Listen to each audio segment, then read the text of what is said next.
Okay, guys, we're live. It's Let's Talk Raw Land. I'm your host, Jake Robinson. I've got our special guest, JT Olmstead. Say hello, JT. How's it going? And right now, we're looking for our folks to come in the room. Um, you guys, as you come into the room, say hello. I don't think anybody's in here. So it might be just me and you. It says there's 3 people in there. If you're in the room, guys, say hello. Tell us where you're from. Hey, Brian, are you like College Grove, Brian?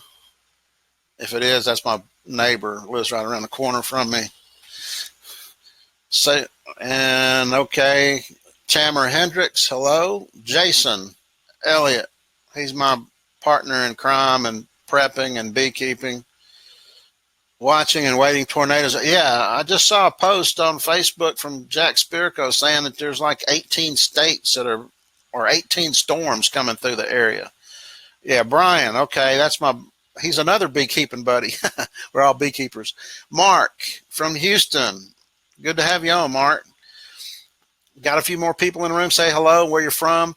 Okay, JT, you are a network engineer, or you were a network engineer by trade, right? That's it. So yep. how in the heck does an engineer figure out that land flipping business? Yeah, I definitely was a capital E engineer, that's for sure. So I think it's funny because I find in any type of investing I'm involved in, whether it's land or otherwise, that people who are super analytical minded, that engineers tend to fall in that category.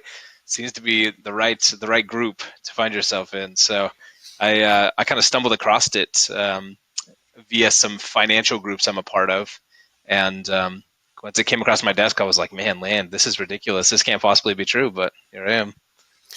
Yeah, it's funny. We got Travis K in the room. Do you know Travis K from the forum? He's a pro member. I've interviewed him. And then Nick Sliger. Hey, Nick. Nick's also a former interviewee. I interviewed him way back when. They're both pro members in the group. So yeah, engineers tend to be nerdy. Is that a good word for it? 100%. Yep. Well, they always say that if you're a nerd that can sell, you'll make billions. Hence, Bill Gates and then the rest of the crew. I don't know if Zuckerberg could be considered a nerd, but a lot of people don't like him. But anyway, because you are so analytical, I guess that lends itself to our business, which if you follow the community that we come from, which I will say it's Land Academy, if you guys don't know, that's where most of us are getting our honing our chops.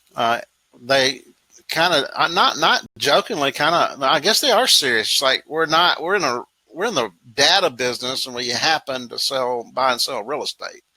So how did you go from being a network engineer, and then did you start this part time, or how did you transition into, and how did you find? You said you found land flipping. How did you find it?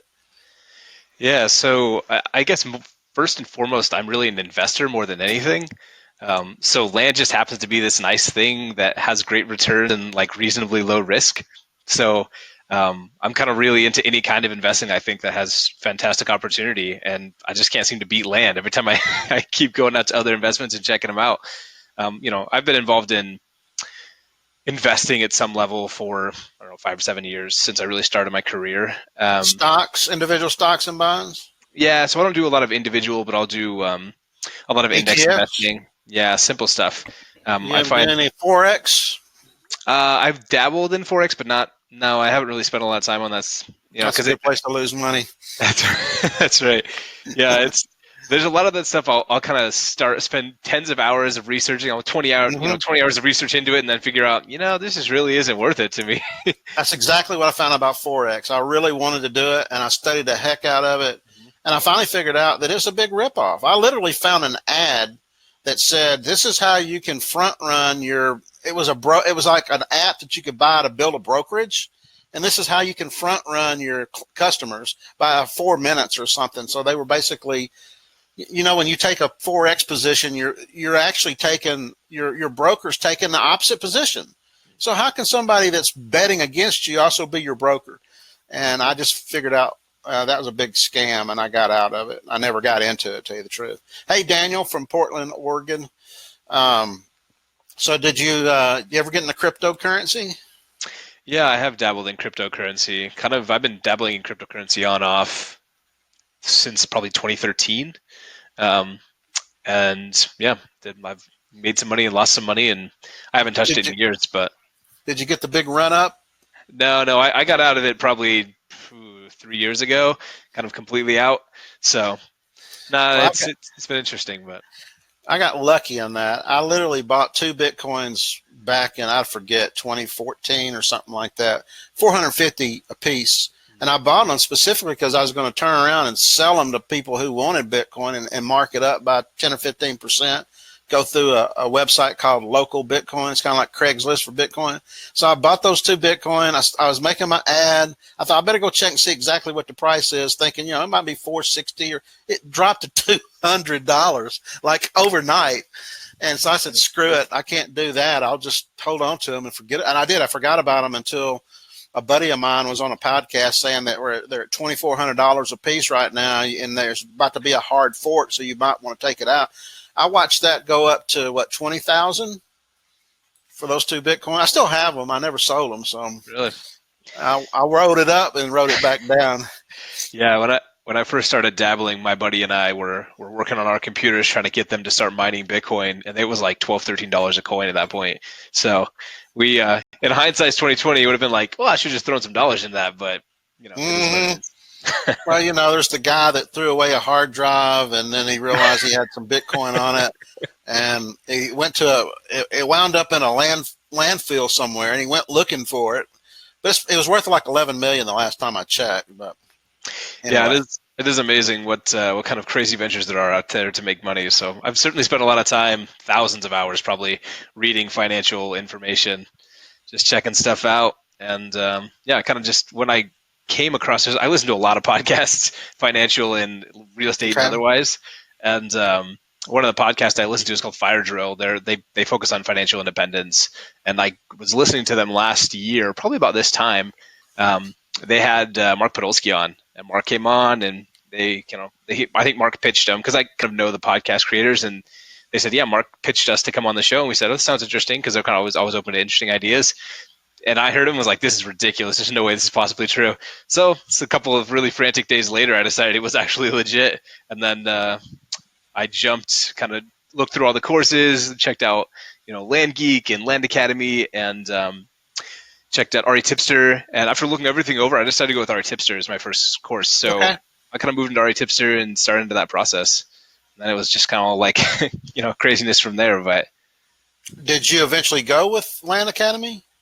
Yeah. So I started with RE Tipster and my first couple of mailers were all postcards, and I scored some decent deals off that. But sometimes it'd be, I think there was one batch where I sent 5,000 postcards out and got like nothing back.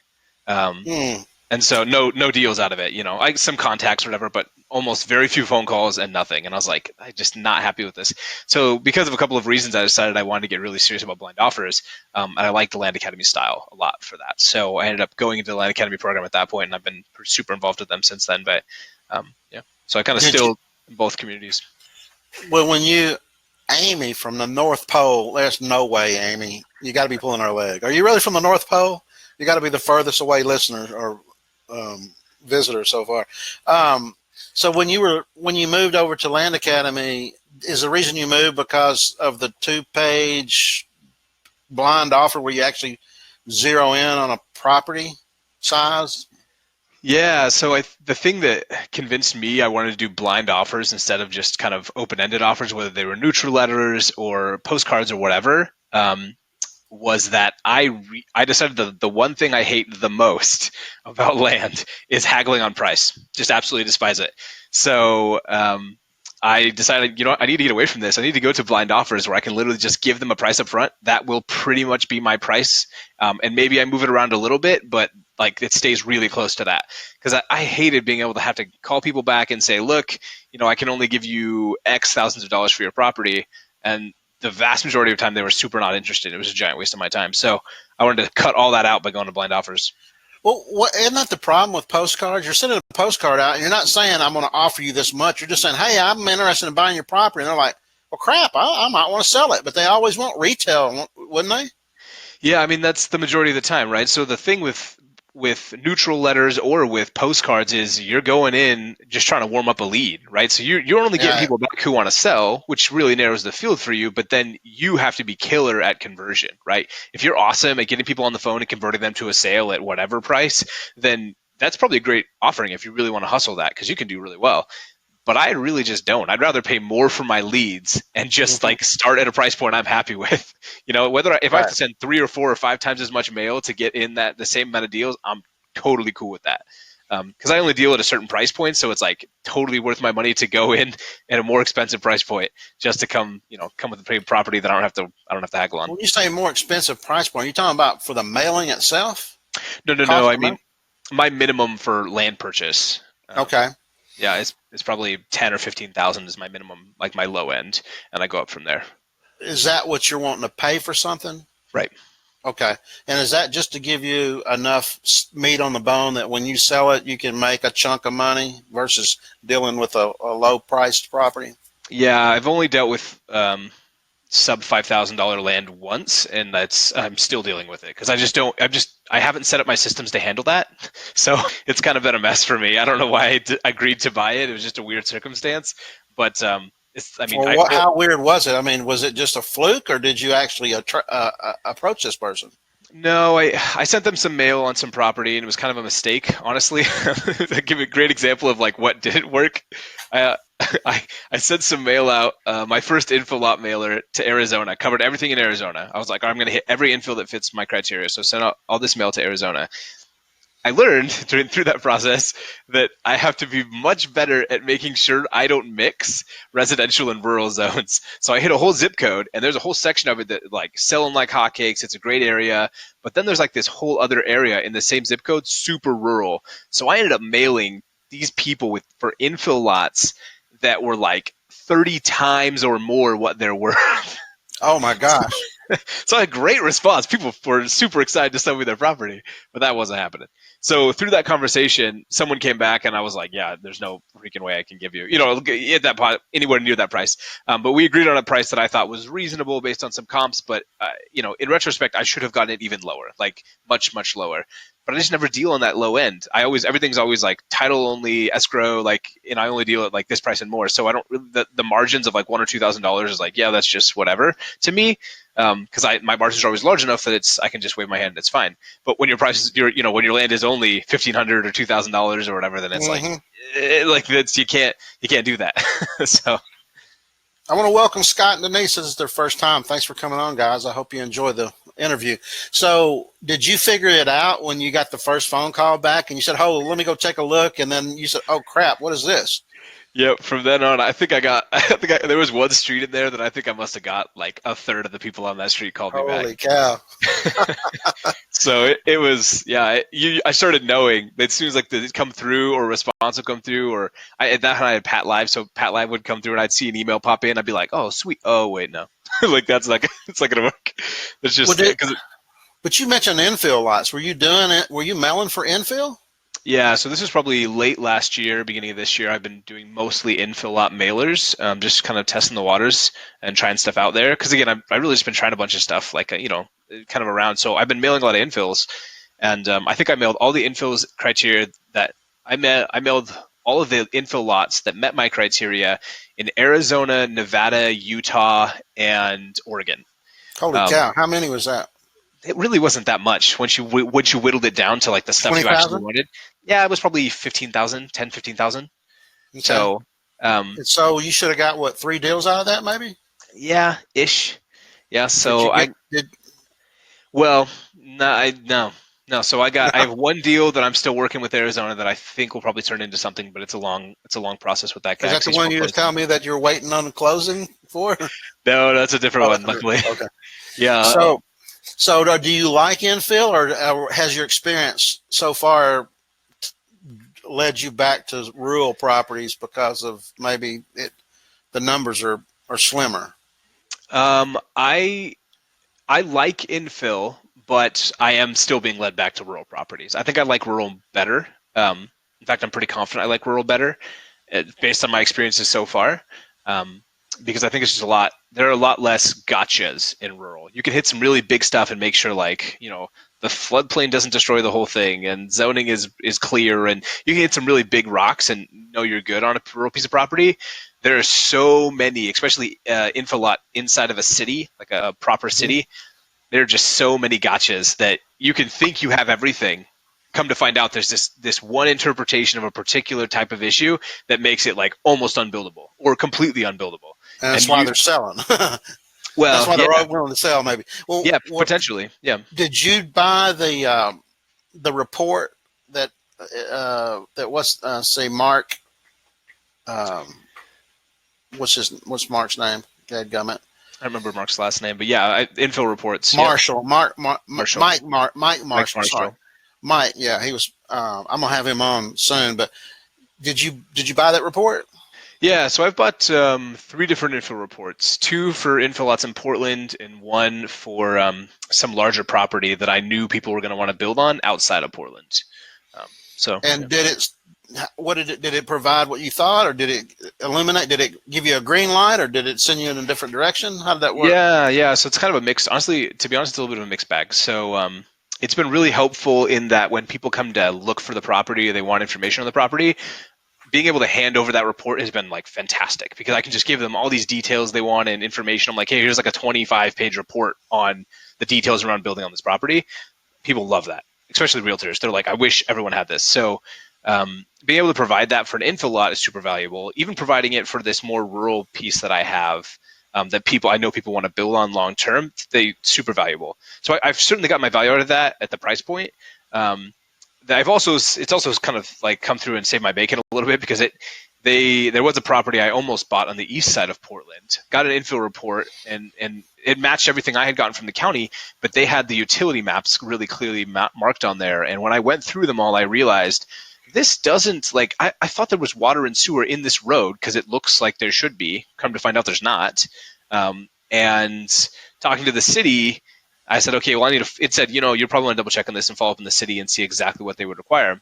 Come to find out, the city's like, yeah, we can't just connect it up to your lot and extend it a little bit.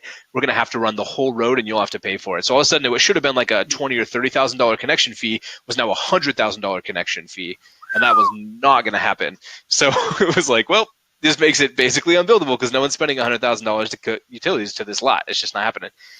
So is there a possibility there's a solution for something like that sometimes somebody like Mike Marshall might be able to say, look, here's what you got to do, JT. You got to go and ask them to do it this way and reclassify it. Because I had a buddy of mine had the same exact situation in my town, and he was going to have to pay this huge connect fee. And somehow he was able to do something, and it was weird. Like he classified what his business was or something. I don't know, something esoteric like that, but he got around it. Yeah, I mean, absolutely. Asking for exceptions and variances and all kinds of stuff like that is a whole game in and of itself, right? That's a whole discipline. So there's certainly people out there, and that's what they do. They go buy lots like this they're kind of a hot mess of sorts. Usually they just put them on an option contract and say, okay, give me 3 months to see if I can get the exceptions I need. Come back and say, okay, I got them to approve these exceptions, which means I can come in at this price point that we agreed and we're good to go.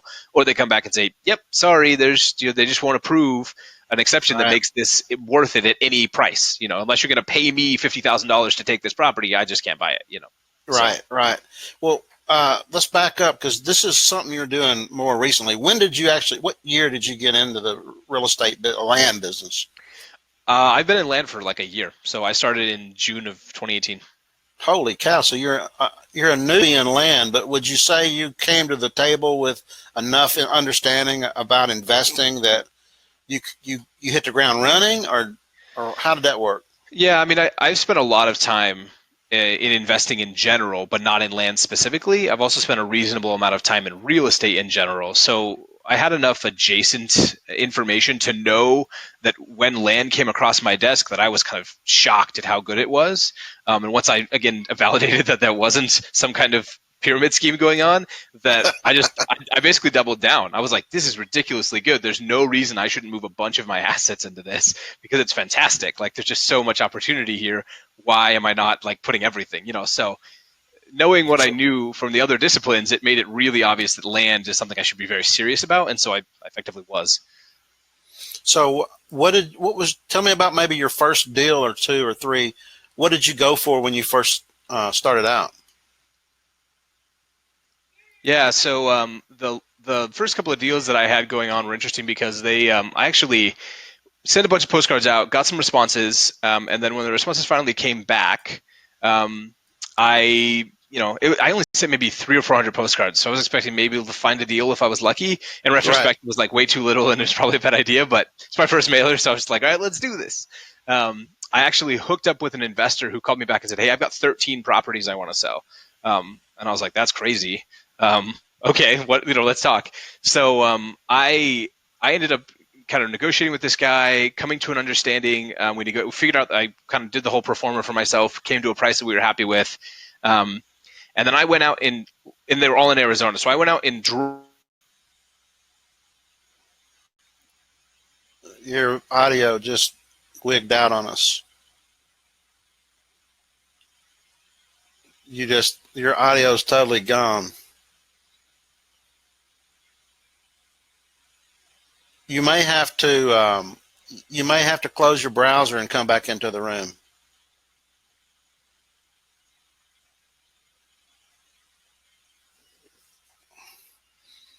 Or maybe go down one step on your, okay. So JT's audio just froze up. Hopefully he'll come right back in the room. Guy's definitely animated, and I like that. He's got energy. So my next question, what would your next question be if you were me? He just told you that he had an investor had 13 properties. They came to an agreement. What would your next question be if you were me? You got to be fast, guys, because he's coming back in right now. Okay. Whoop. No. I apologize. All right, no problem. I was trying to get the folks in the room to give me what would my next question be when you say you had 13 properties from an investment guy. Why? I mean, he obviously sold them to you at a good price. Why was he willing to sell them at such a low amount? Did he buy them so low and he just got tired of holding them? 100%. So all the properties that he had were obtained through tax deed. Okay. So he was a tax deed investor. That's what he did. And so he had these properties that he'd been sitting on forever. And he was just like, look, I've got this inventory. I'd rather liquidate it and then go buy more tax deeds because that's what I like to do. I don't want to try and maximize the dollar out of every one of these. He'd already sold off the really, really good pieces, and now he just had this kind of what was left. And so when I went and saw the 13 list and we figured out a price, I drove, like I said, every single property and visited them all, took pictures, kind of the whole 9 yards because I wanted to see everything.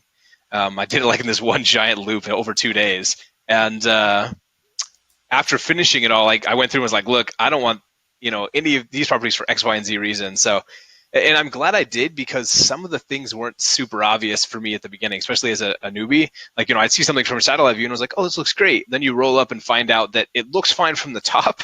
But if you actually look at it, and I should have looked at it from street view, now I know that, but when I arrived there, it was like a 12-foot drop off. Yeah, literally, it was like this drop into a pit. And I was like, okay, yeah, that's not gonna, that's not gonna work. So you whittled down, then you came back to him and said, no, I don't want all 13. I want how many? I want three. So really, yeah, but so basically I took the 3 best. So I came in and was like, look, because I met him. He lives here in Arizona, not like a couple hours north of Phoenix. So I just drove up to where he was at. We had breakfast, and I was like, look, here's your 13 properties. Here are the reasons I can't buy these 10. Like, it's not going to work. I can pay you X for these 3, and they were the 3 best properties. We negotiated a little bit, got to a price, and I was like, okay, I'll buy these properties for $50,000 for these 3 properties. And so 2 of them were parcels together, so they're really just one unit, and then one is the one I'm selling actually tomorrow. Hopefully, should close today. So the one that you've been holding on for 3 months or something, trying to get through. Yeah. What's causing the holdup? The holdup on that particular deal is because it was obtained through tax deed less than 4 years ago. Getting title insurance on the property is super, super difficult.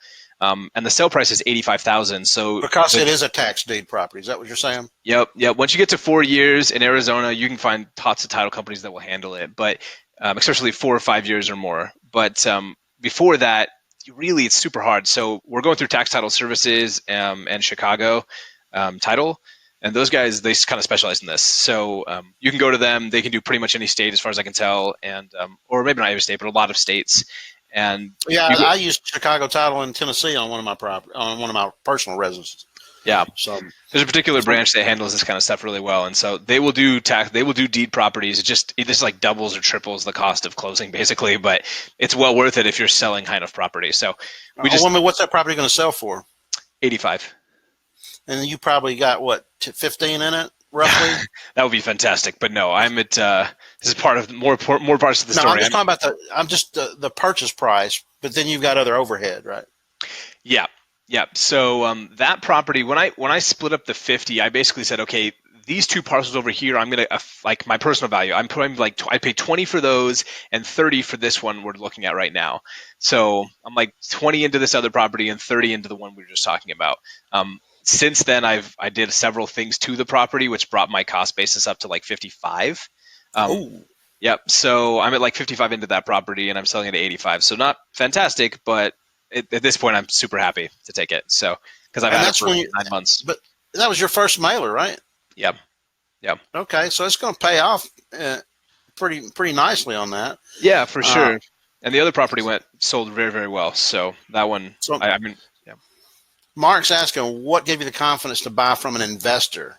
Because I understand this question. The question behind the question is, how can you trust this guy if he's selling the property to you? If he's an investor, it must be something he's trying to get over on you, right? Yeah, 100%. I'm going to say it was a nice mix of like naivety, like I was a little naive going in because it was my first deal. And another piece was that I knew I had enough conversations with him that I was confident that on the reason he was selling, which was that he wanted more money to go do more tax deeds. He's a pretty old guy, older gentleman, just like, look, I just don't care about these properties anymore. I want this money back so I can go like invest in more tax deeds. Okay, was cool. Was he actually getting his money back, or do you think Well, so I'll give you an example. The property that I bought for 20, the two parcels together. Yeah, it was like 160 acres, west side of Maricopa County. Wow. Okay. That property he had listed with his agent for like 300, right? Why in the world they had it at 300? I don't know. It's not worth anywhere near 300, but the realtor had it at 300. So I went in and it gave it basically 20 for those, and I ended up selling it at 80, probably 3-4 months later. Nice. So that worked out well, but that, I knew that going in, like, the value is definitely more than 20 for sure with this property, so I knew that it was at least safe bet going in there. And the other one, I was confident again that it, it was worth probably 55 or 60. And so I was okay paying 30 for it. And so on the other one, though, the one that you're hoping to close tomorrow, you said you did a lot of work on it. Were you doing something to improve the property? Yeah. So when I bought it, it was one piece, a little under about 23 acres. It had like a trash mobile home and like a bunch of so I had to go through and pay someone, I think I was $7,000 or something, to get everything removed, like tear the mobile home out, take all like a boat and like tractor tires and all kinds of stuff. It was crazy. So they went through and cleaned the whole property off, so it actually looked decent. And then from there, what I did was I split it. I did a minor land division and turned it from the 23 acres into 5 parcels.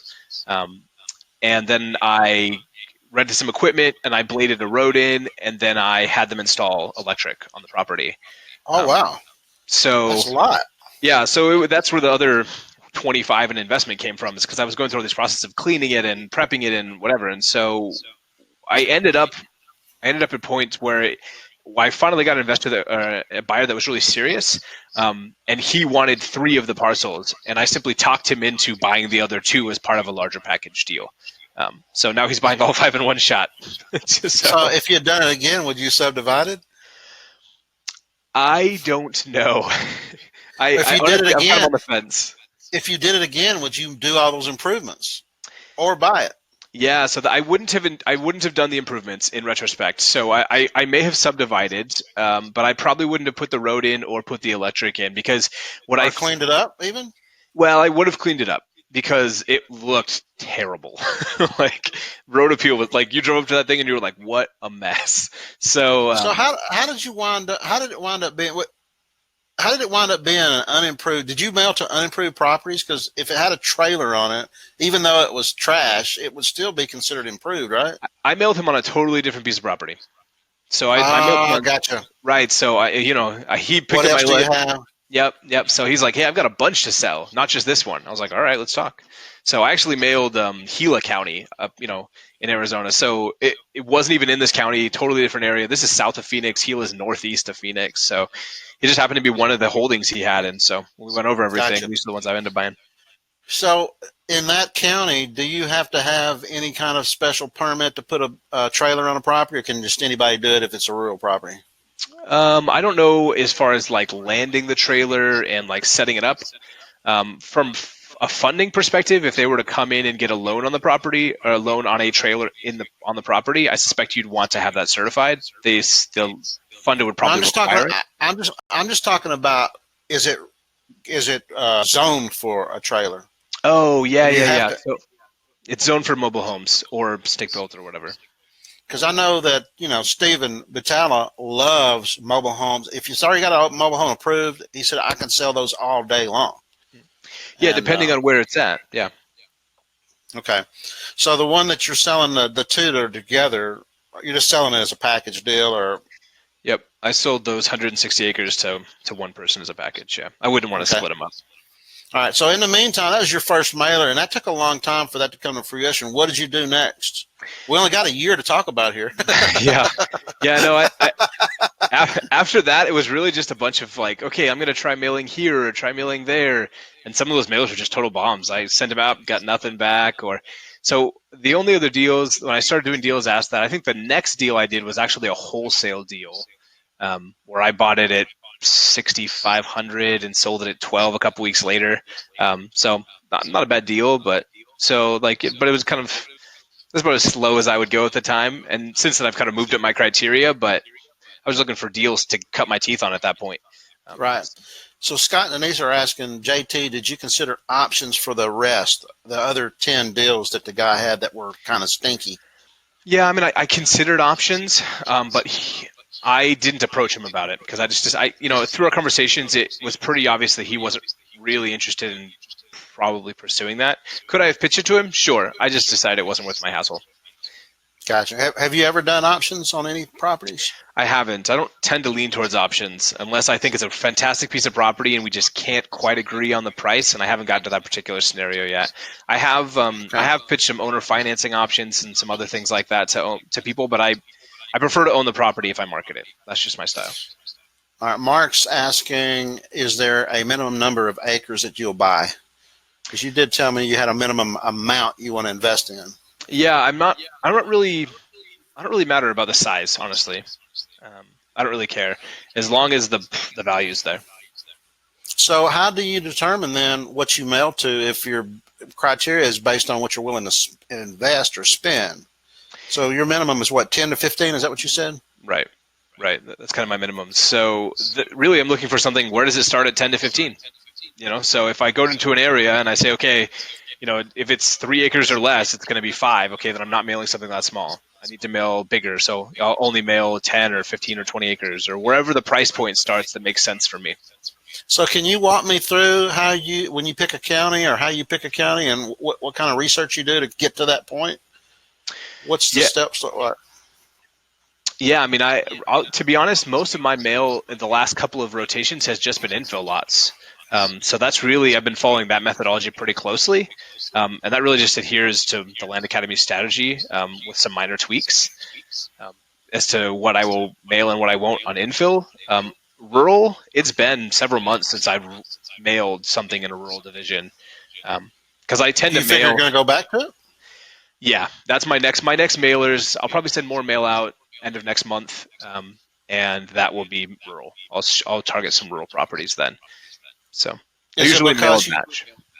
do you feel like there's not enough infill to keep things rolling on a monthly basis to keep it hopping, or No, I think that there could be. I mean, you got a whole country worth of rural vacant land, right? So I don't think it's a matter of I'm not talking being about able. infill lots though. Oh yeah. In some ways, yes. In other ways, I really just want to go back to rural after my experience with infill. I'm of a mindset where I'd rather be spending more time with rural right now than I would with back to infill options. Okay, so now when you go back to rural, how are you going to pick your county and walk us through the steps? Fair enough. Gotcha. Yeah, yeah. Well, it's interesting because when I look back to the way I used to do it, which was really just like, what's in Arizona that I can get to that looks decent? Because I mean, Okay. those are my first couple of rotations of rural, because it was really only 6 months of it, or 8 months of it. So that was all just mailing various counties around Arizona that I thought looked decent.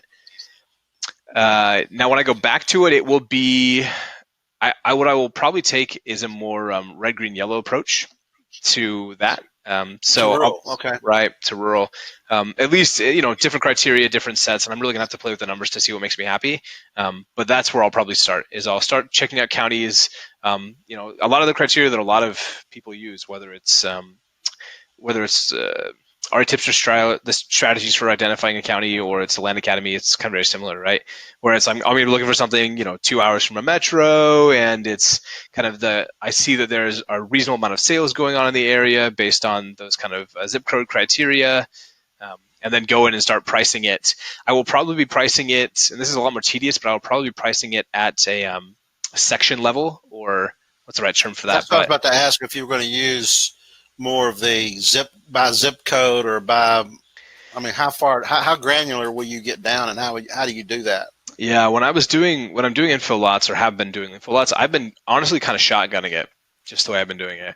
It makes mailing a lot simpler, and I have to send more mail, but I'm kind of okay with that at the moment. However, go forward, I will probably be doubling down on the more like granular pricing, because I think that is the better approach. It simply just takes a lot more time.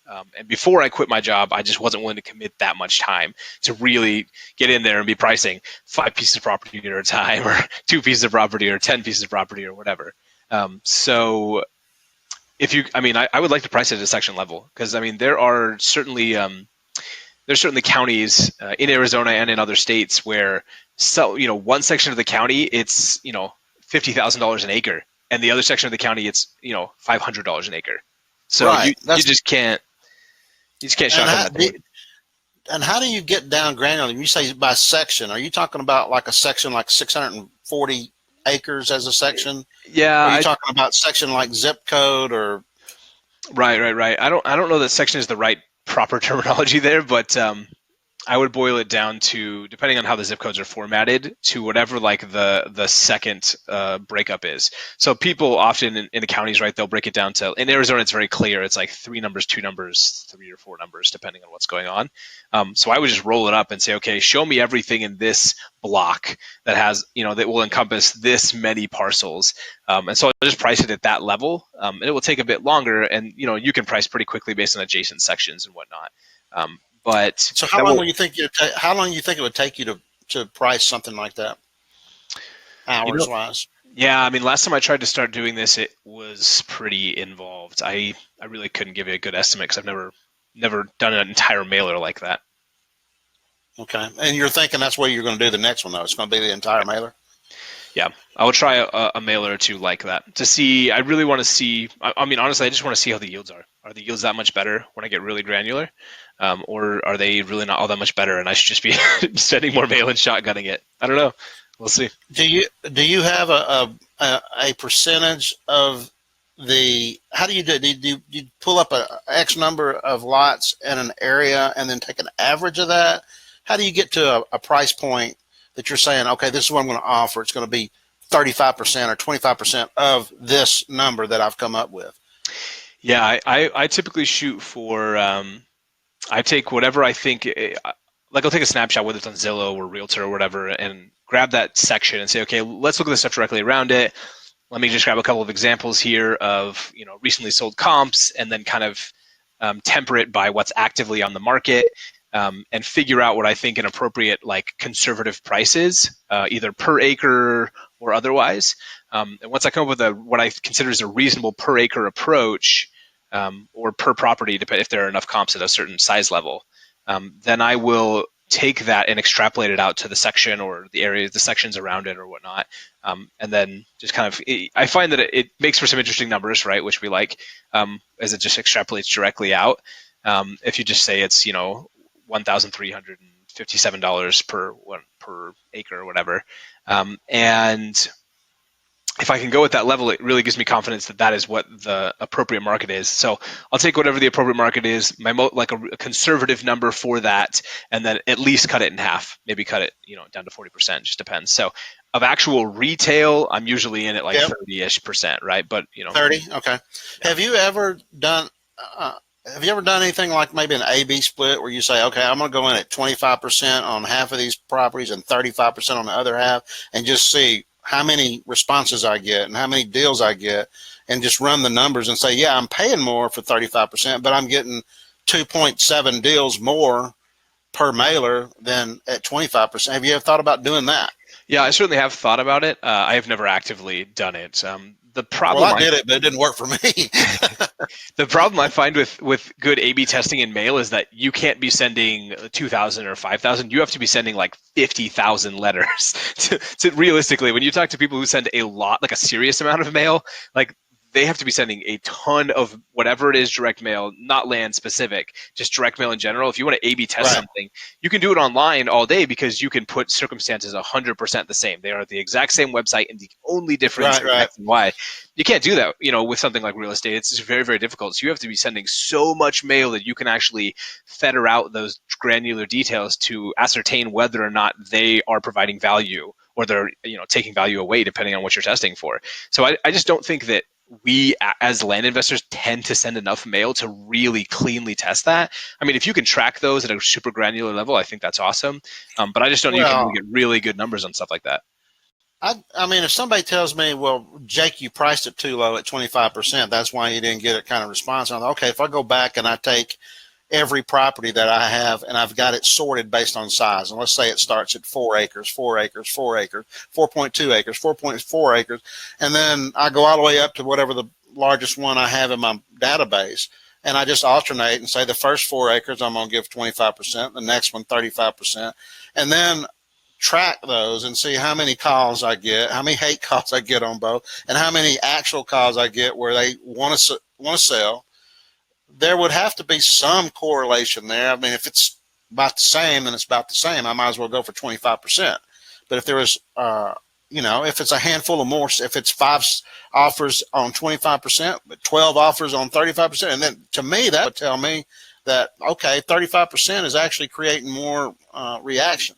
I don't know if that would work. I actually did it, but I sent out 3,675 pieces of mail to 3 different counties, and I totally botched it. Yeah. I don't know if you saw it. You said you watched one of the webinars that I did with either Justin or Adam, but with Adam, I brought this up, and he said, well, the way you priced it, Jake, was wrong. That's why you didn't get any response. You didn't do it the way we should be doing it. I actually paid him to do a consulting session with him, and he gave me 3 reasons why my mailer didn't work. And it was, now in hindsight, it's obvious, but one was, number one, Jake, you're mailing to counties that have too much population. I said, yeah, but they were less than 100 people per square mile. Because that might be true, but when you look at the color coded map for population, there's a lot of yellow and red in there. I don't like yellow and red. I don't mail to it. It has to be green, all green and dark green. So right off the bat, he wouldn't have mailed those 3 counties. Secondly, there was not consistent pricing.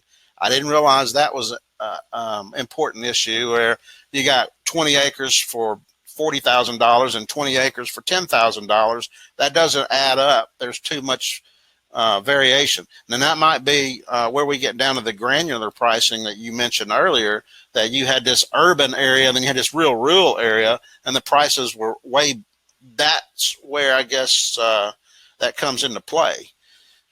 But anyway, it sucked that I didn't get any 0 response from those mailers. But I'm very confident my next mailer, I'm gonna get get the right response, because now I know. And that's why I was asking you how you price them. There's so many different variations. I mean, what you told me, I don't think I could sit down and duplicate it based on the way you described it. I'm not saying that you didn't describe it well. I'm just saying it's different than what you'd have to almost paint a picture for me. I'm that dumb, I guess.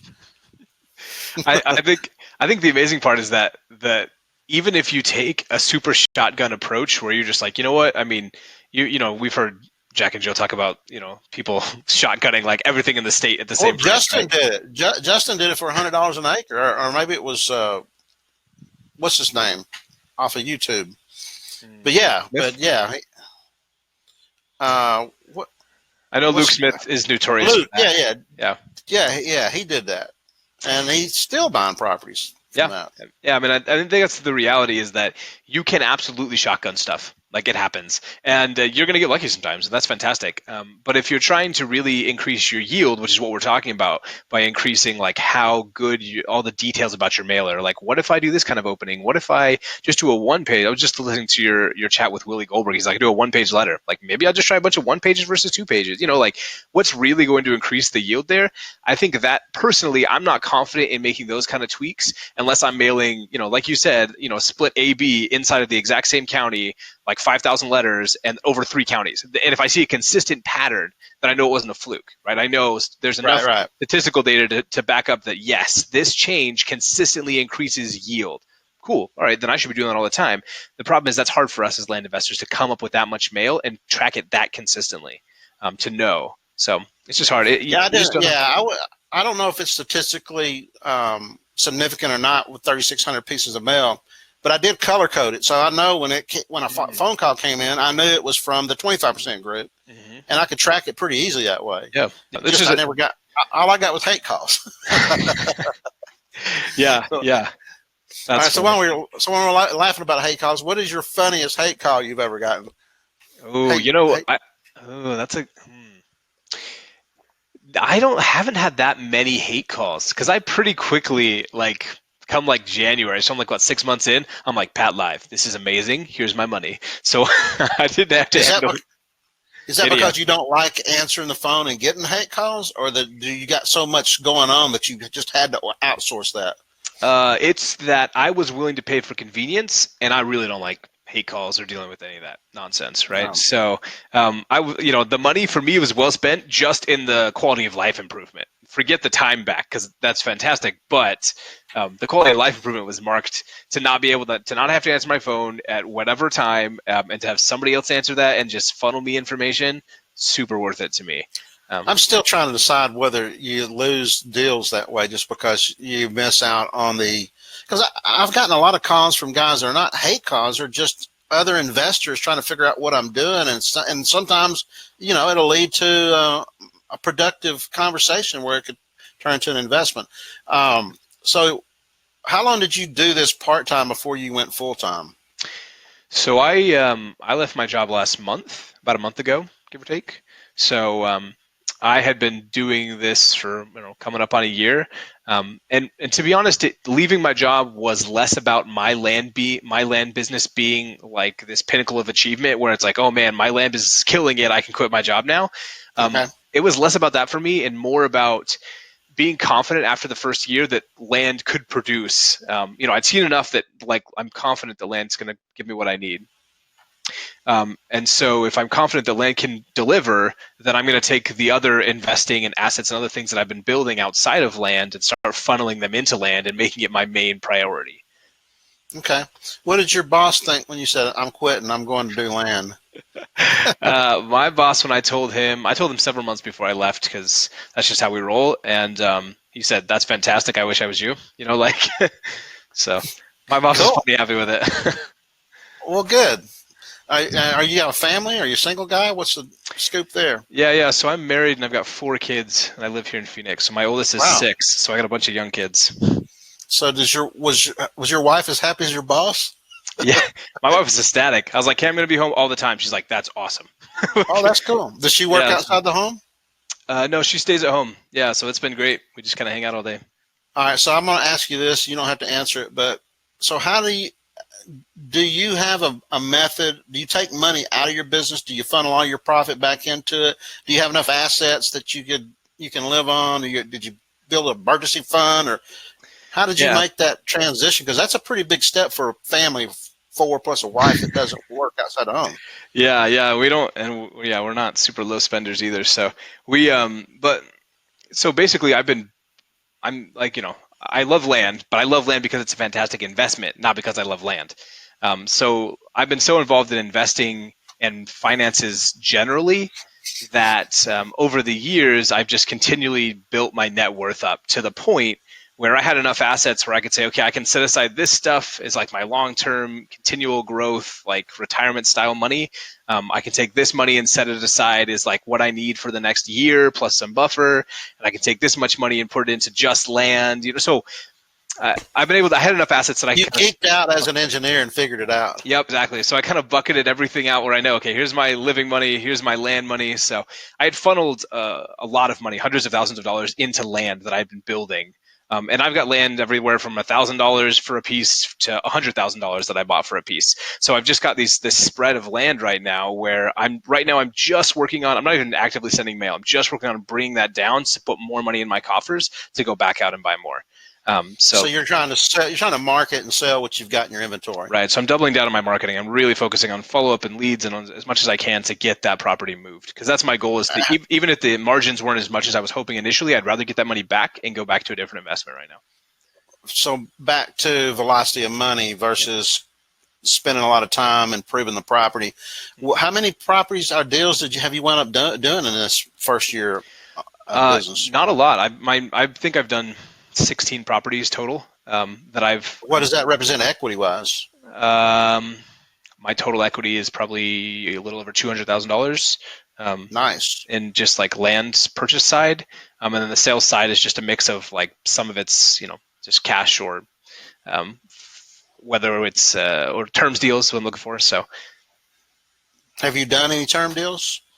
Yeah. I've got two notes I'm holding right now. I don't. So the two notes I'm holding right now was one was that 80,000 that I sold. So he did some money down, and then I did terms the rest. And so that's a good chunk of change every week or every month.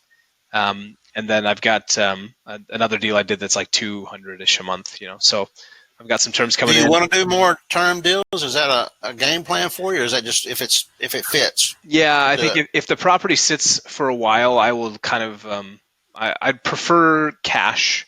But I'm not adverse to terms if they come in with a good down payment. This deal that should be closing tomorrow is a great example. I'm selling it at $85,000, but he's coming in with $40,000 down. So I'm getting pretty much all my capital back out in one shot, and then I'm financing the rest over 5 years. So it's like that. I'm happy to do that kind of a deal. Okay. So I'm going to get into the sales side here in a minute, but I want to go to a couple of survey questions that people ask through this. By the way, guys, when you register for this webinar, you can fill out the survey and you can ask the upcoming guest the question. And so T.H. Hendricks, 18, that might have been Tammy in there. What's the best undervalued strategy you use that makes you successful? Or is there one? Undervalued strategy. In other words, maybe they're looking for your top secret strategy, your top secret county list. That's right. What it is. Or have you figured out something that you haven't heard anybody else talk about that actually works for you? And your maybe analysis or number crunching or. I don't really feel like I have anything special or specific, right, going on that front. I think more than anything, I really think I just kind of stick to the basics on that. Like, for me, what works is higher priced properties that are low effort because that's really my goal. So I can, shunt off as much to title and other things as I possibly can. And then just sticking to my numbers. Every time I get in trouble, it's because I'm like, I can get away with like less of a margin there, or it'll be okay if I go lower than my, minimums for pricing. Every time I do that, the few times I've done it, like it's a disaster every time. I'm like, why did I do this? So let me ask you a question then. If the minimum amount you think gives you a problem if you go below it, do you believe that everybody should probably have that minimum amount, that there's more problems with properties below that amount because you're dealing with people who are broke or people who, they're trying to scrape together enough money to put a trailer on a property or whatever? Yeah, no, no, not at all. I think it's a completely different business model, right? So in my mind, the way I kind of bucket it in my mind, there's kind of two, at a high level, there are two groups, right? There are people who want to build land investing to run a business, right? And I think when I think of this, I think the quintessential example of this is Land Geek, right? Like all the successful, if you're a successful land geek, generally, and this is just a generalization, but generally those guys run businesses, right? They are the ones that they have a whole team of VAs, and what they are doing is, yes, they are investing in land, but really what they're doing is they send a ton of mail. They have a team that, like, sometimes they prep their mail, sometimes they do all their due diligence through them. They handle everything through them, right? So they're running a team of people, and that team is who's handling everything for them. So you're really like an active business owner, and that I am just super not interested in. I do not want to be that hands-on. Really? I just don't want to run a team at all. I'd much rather, like, my perfect world is I buy 5 properties a year and make $100,000 in every property. I'd be like, this is amazing. I'll do this all day, because it's not a lot of effort. And is that your goal then? Yeah, I mean, honestly, my goal is to be a mix between high-priced properties where I buy and maybe it takes me 6 to 12 months to sell, but I double my money in that 6 to 12 months. And it's very low effort because you buy it. You're usually dealing with a sophisticated seller and sophisticated buyer, and it's really pretty simple process. And couple that with being able to invest in other people's deals, and that's that would be a nirvana for me. Just being able to do those pieces. So are you funding deal funding for other people right now? Or are you? I'm kind of piloting it. So there's somebody I'm working with right now, and I'm funding their deal, and we're kind of working through that process where it's we're just getting the deal, everything ready to go, so we can close through title and escrow and stuff like that. So I like that concept, and so far I've liked it in practice, because it's just a fantastic way to kind of put my money to work without me having to do a lot of the work, right? So they can find the deal, and I can bring them value by just bringing the equity, which I think is great. So you're doing that on your own, or have you considered doing it through Deal Tank? I found this one through Land Tank. Yeah. Oh, Land Tank. Okay, you did. Good for you. Yep. Okay. And so this is coming from Brian at theterrainproject.com. JT, what is your standard process for selling a property, and what are your keys to selling quickly? Yeah, so I've really, like I said, been focusing, especially in the last few months, on changing up my marketing. I personally, even at my price points, find the most traction on Facebook Marketplace, like just a ton of traction on there. Now, infill lots are an exception to this because you're really going to be working with realtors and end buyers who are actively looking to buy a house. So I don't even bother with the infill lots. I just put those on flat list MLS. But everything else, I cross post, up to a certain price point, I will cross post that on Facebook Marketplace. So everything pretty much goes on Facebook Marketplace. And then I will throw it up everywhere else, whether that's Landmodo and, whether that's Landpin, like it's going everywhere it possibly can. And then in addition, at a certain price point and up, I will flat list it on the MLS. And then I have also, in the last few months, started a land.com account. So I have them posting on all their sites as well. And like Land of America, yep. LandWatch, and all those guys. 100%. Yep.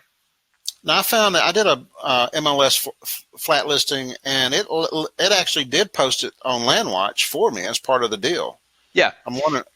Yeah, they aggregate. A lot of times they'll aggregate from the MLS. So if you have something marked land on the MLS, they will take that and pull it into those. But the key difference really comes down to stack ranking on their websites, where your property is going to be on there. So if they look, they're like, okay, I want something within this mile, and it has to be within 5 acres and 10 acres, your property is going to show up. But almost everyone looks like that, right? They're going to be generally painting broad swaths and just looking at property in an area, and maybe they'll narrow down the price point and size. And so sometimes you'll catch a search like that, but your overall exposure to the end user is going to be way smaller than if you're at the top with some kind of premium posting. When you say at the top, you mean a priority placement of your ad? Is that what you're talking about? Right. Yeah. They show the stuff that they take from the MLS at the very bottom, right? So they'll go through anybody who's advertising with them at any level until they get to the bottom, and then they'll stick that stuff in there. Okay. So besides, do you ever do Craigslist, or is it because the size of your property and the price is not reasonable to put it on there? Yeah. So I do Craigslist, especially. Yeah, I've done. I actually sold that $80,000 piece of property off of Craigslist. So No way. An yeah, $80,000 property. yeah, Holy cow. yeah. So honestly, like my marketing was so broken, I was mostly doing Craigslist past then, and I was like, man, I should be doing so many. In retrospect, I should have done so many more avenues, but now I know. But yeah, at the time, that's what I was using, and that's where I found the buyer off of. And were you doing the Craigslist thing where you were going in and changing something and putting it at the top of the thing?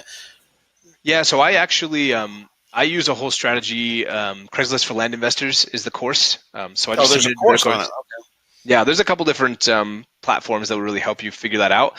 I decided to use Craigslist for Land Investors, and then I kind of leverage their VAs. It's part of the Landmasters group, right?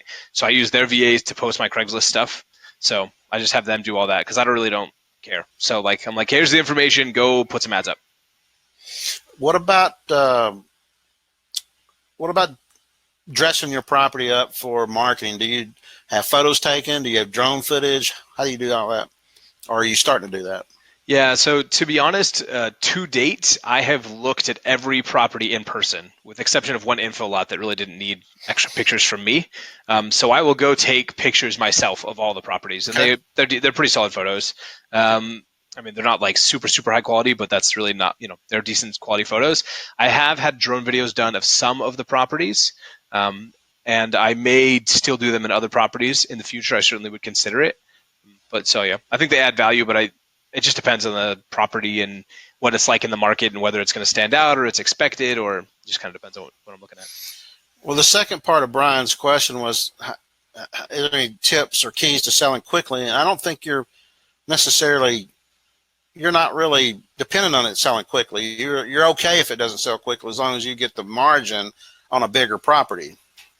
Yeah, that's true. I wish. I mean, I would love to be able to consistently find property that I could buy at 10 and sell at 25 in like 3 weeks over and over and over again. But frankly, I just I haven't cracked that code yet. So still working on cracking that, but that's just, I haven't made that out. So the properties I have to date tend to take a while to sell.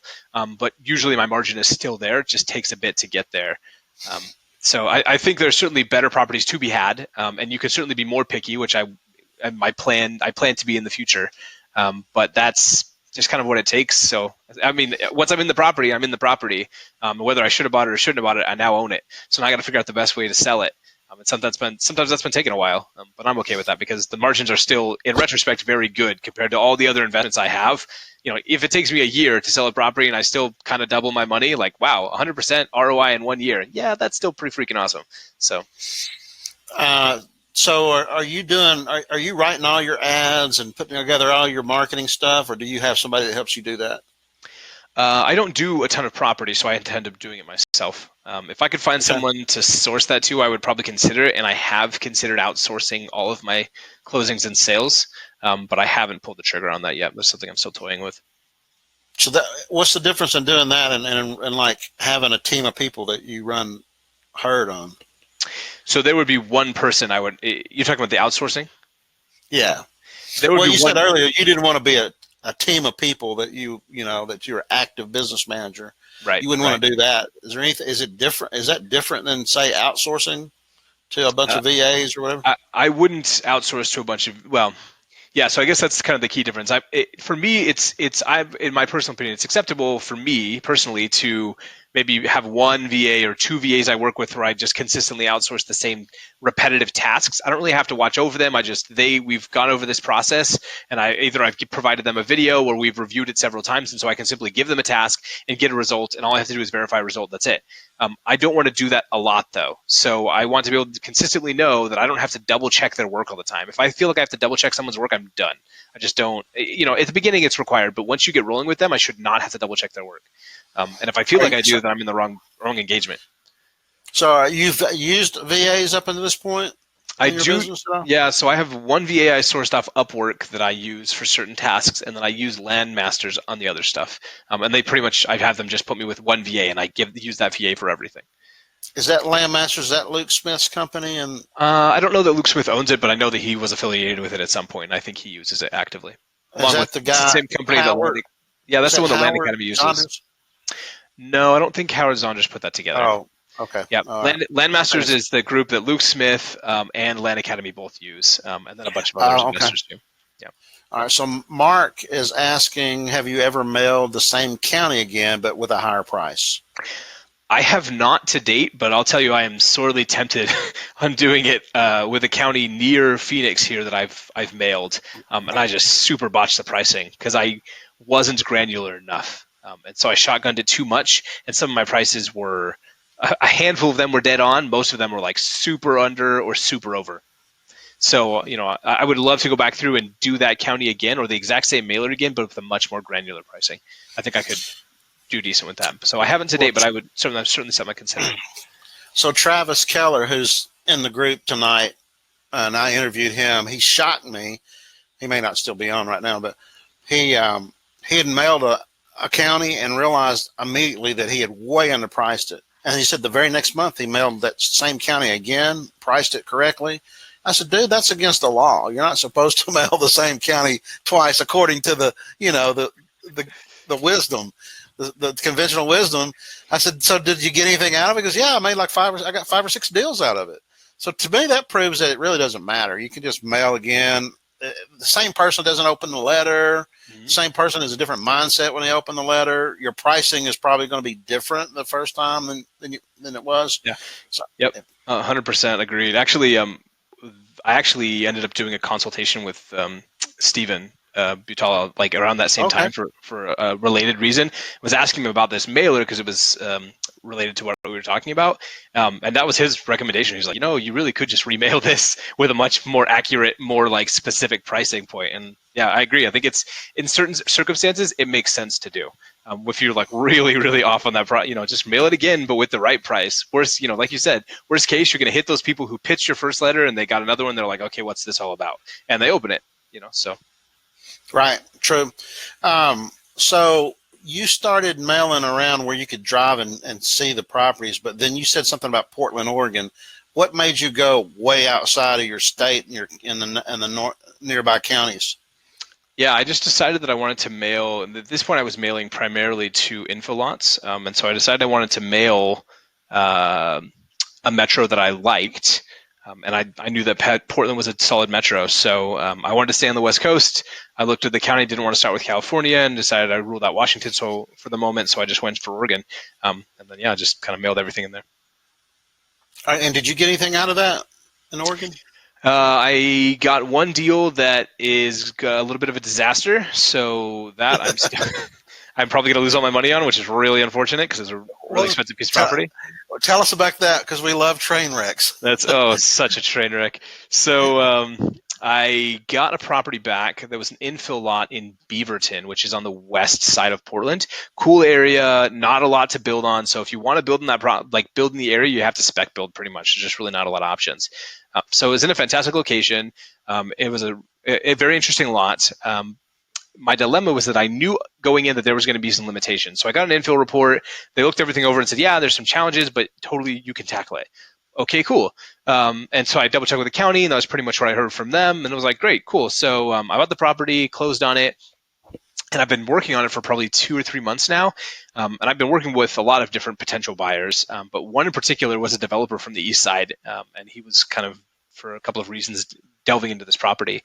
And last week, I got his report of what he had gotten on this property. Come to find out that those limitations that I thought were way worse than I thought they were, to the point where the property isn't technically unbuildable, but it is really, really difficult to build, and more costly to build than I initially anticipated.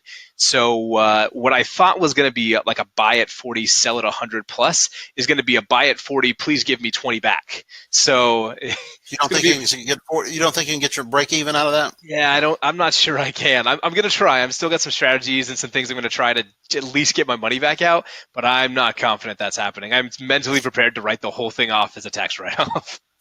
Give me an example of what the limitation is that can't be solved. Yeah, they without showing you a whole diagram, effectively the lot, it went through a process where the lot had a house on it maybe 25 years ago. And then they widened the road that it was up against. And when they did that, the Department of Transportation, Yeah, well, part of it, yeah. So the Department of Transportation bought the lot, tore down the house, and then did all the widening. And then this church across the street bought the property, and they used it for various things over the years. And then I mailed them, and they said, we tried to sell this a couple of years ago. We'll sell it to you, et cetera, et cetera. But it turns out that in this lot, not only are there standard setbacks for it, which is kind of a hassle, it's also a little bit smaller. It's a legal non-conforming lot because it's supposed to be 7,000 square feet. It's actually 6,000 due to what was lost. And then on top of that, you've got weird setbacks on the back, so it squishes the buildability envelope further. You've got extra easements on the south side against that road that condense it even further. And then you have what is the killer here. And I knew all of those things. What I didn't understand was that there is, in addition to this, a vision clearance that cuts across the corner because it's a turn lane going over there. And it basically makes a lot almost untenable because the buildability envelope from the visibility requirements basically makes it like 1,000 square feet to build. Which tiny house, man. Tiny, right? You sell a tiny house on that thing. That's basically what I'd have to do. Is someone would have to build a tiny house on this property.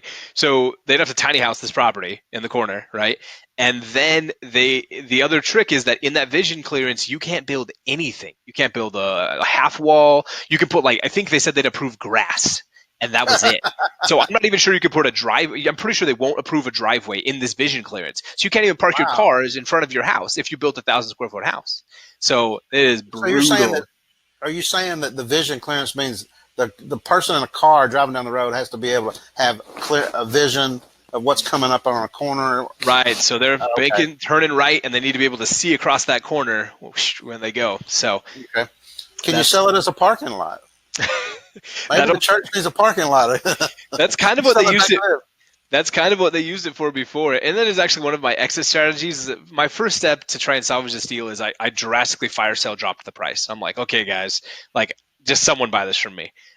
My second is that I happen to be going up there for unrelated reasons for a vacation here, next week. So I will knock the neighbors' doors, introduce myself. Ask if you considered a neighborhood mailing. Yeah, so I haven't nailed the neighbors because I don't see that anyone else would have value except for the immediate neighbors, the two people whose backyards touch this backyard. And there's only two because of the way the configuration is. But it makes their lots bigger, though. Yep, 100%. So I will go knock their doors, introduce myself, and offer to sell it to them at what I got into it, basically. Just give me my money back.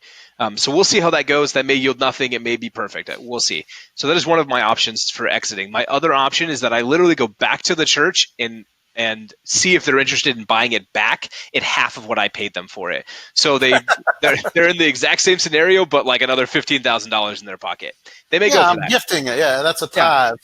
I mean, that's right. It may be that I give it back to them, and I just write off the rest as a really expensive learning lesson. So worst case scenario, though, I have to donate the property to the city or something, and then I just have they'll put a plaque with your name on it. That's right. It just won't be in the vision corner. One requirement next to the sewer entrance. I want my name right here in stone.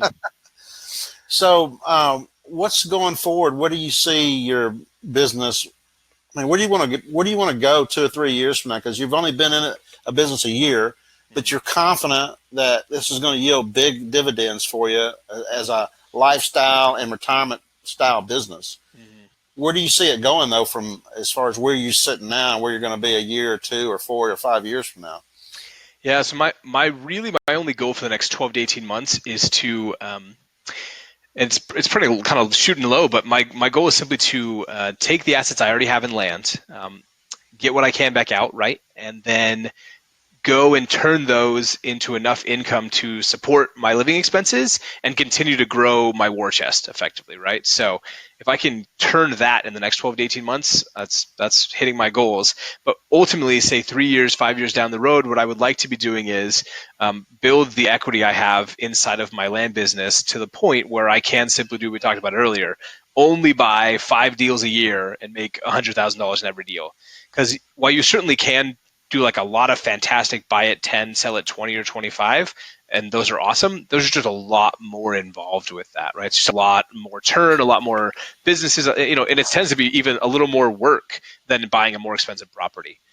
So I would rather have enough money in the bank that I can just say, okay, you know what? I don't mind if I sit on this for 12 months because I'm just going to buy, consecutively over the year, just buy these larger deals and wait. because that would be optimal for me. And again, if you couple that with what I talked about earlier, funding other people's deals, I find that interesting, and I think it's a fun, kind of an engaging opportunity for investing. So I'm actively working, like, without trying. I have built myself a small black book of people who want to invest money in my deals, just because of the relationships I have. And so I may start leveraging that as well. And I most likely will here in the immediate future, is that my next couple of deals, I will probably bring other outside investors, non-land investors in on, because I think there's some really cool opportunity there. I've had a couple people offer me money already, and they don't even know if I'm successful or not. I was at a Second Amendment gun shoot, where a group of us that belonged to a certain group, we got together for a gun range outing, and the guy says, "So what do you do?" I said, "Well, I flip land for fun and profit." He goes, he hand butt me. He goes, "Oh man, I'm a real estate investor." I said, "Really?" Yeah. He said, "Well, what do you do?" And I give him the short version of it. Mm-hmm. He's like, "Wow, that sounds cool, man. Hey, do you need any money?" I said, "Maybe." He goes, "Well, I've got access to money. I've got money, and I've got access to money. If you got any deals, let me know." Yeah. I mean, I'm sure they're out there. Oh yeah, 100%. It's amazing to me that, especially because I deal a lot with other investors because of the financial circles that I run in, and these investors are like, if they're shooting for like a 10 or 12% return, they're like super happy. So when I tell them that my minimum return is 100% inside of like 6 months, maybe 12 at the worst case, they're just kind of blown away. Yeah, I don't even solicit for money at all. I just tell them how much money I'm making, and they ask me, they want to give me money. They're like, right. "Hey, so if you ever need any extra capital for whatever," and a lot of these people, luckily in the circles I run in, they tend to have really deep pockets. So it ends up being a good arrangement. But people just, when you tell them what kind of returns you're actively making, especially if you can show them some kind of solid track record, like, why wouldn't they want to give you money? Like, oh yeah. So how do you run in those circles? Do you belong to like investment clubs, or where do you? Yeah, so I'm super involved in the financial independence movement generally, and so I tend to go to a lot of events, whether that's local or like nationally. I like to go to events at least once, twice a year if I'm lucky, and so I tend to just meet other people who are very serious about that at these events, and just kind of slowly build these relationships up over time. Do you plan on going to Jill and Steven's live event that's coming up? Yeah, 100%. Yeah. Okay. Cool. So, all right. What was my next question? I went off on a tangent there. All right. I blanked out. By the way, guys, if you guys have questions for JT, put them in the chat room here, and let's ask him some questions. What's the biggest mistakes that you've made so far that actually you learn from, and you say, "Wow, that's going to help me going forward"? Well, we just talked about the infill lot, and it's been quite a learning experience with much more learning to come, I think. But so I'd probably call that my biggest mistake to date. Certainly the most expensive. The other mistakes I would say are not, and they're really just, they're just learning mistakes, just things you learn along the way. Like the property I'm selling tomorrow, I didn't realize going in that it was in a floodplain, because at the time I bought it, I wasn't even looking at floodplains. Like, now it's one of the things I absolutely look for, because it's made an impact on the kind of people who want to buy and build there. So I should have known that going in. I just assumed, hey, there's a house next door and a house across the street, it's probably going to be no problem. They're also in a floodplain, but they are willing to overcome it. Just, limits my buyer pool, et cetera. So it's kind of those kinds of experiences I've had over time, just various things that have come up, whether it's when I subdivided property, I went ahead and subdivided another piece within a few months.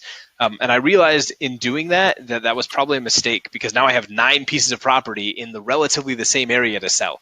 That is a lot of pieces that are fairly similar to sell in the same area. You create competition for yourself. Yeah, exactly. So I realized that, in retrospect, I shouldn't have subdivided that second piece. I just shouldn't have. I should have stuck with the one, and then once that was cleaned out, maybe pursued a second. But I didn't. I thought, no, it's cool. Let's just take 9 pieces. Like, yeah, that was a bad idea.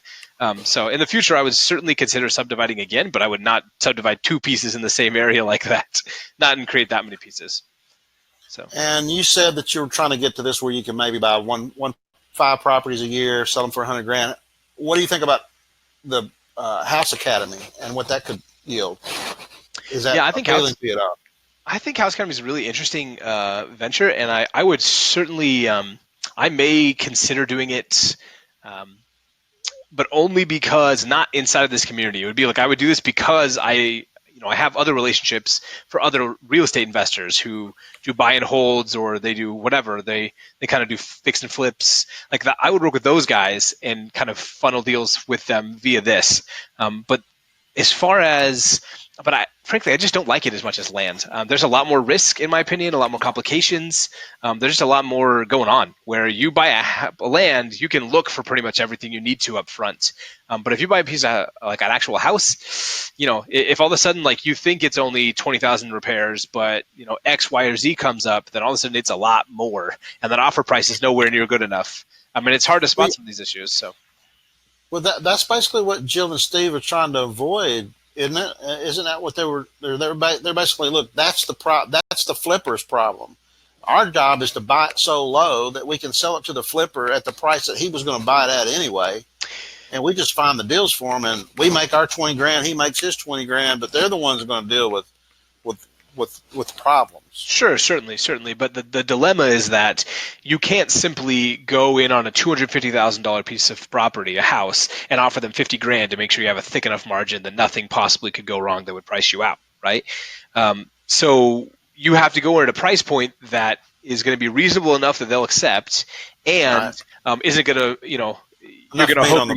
Yeah, and you're going to hope that no major problems have come up that will eliminate this. So if you go in saying, okay, I've got a $50,000 margin, like that's awesome, unless X, Y, or Z happens, then it's 50,000, like you're breaking even. Then it's nothing for you and nothing for the investor. So, it tends to be, for me, I don't like it as much as land. It's not as clean. There are just a lot more risk variables, in my opinion.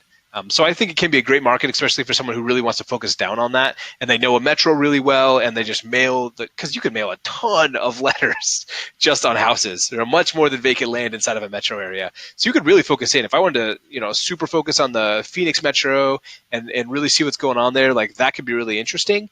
But the dilemma is that I would have to do like my main focus. And I'm not really interested in becoming a house wholesaler. That's just not really what I'm interested in. So I think it could be interesting. And I understand why they bring it to the community, because I think there's some people who could crossbreed really well with that.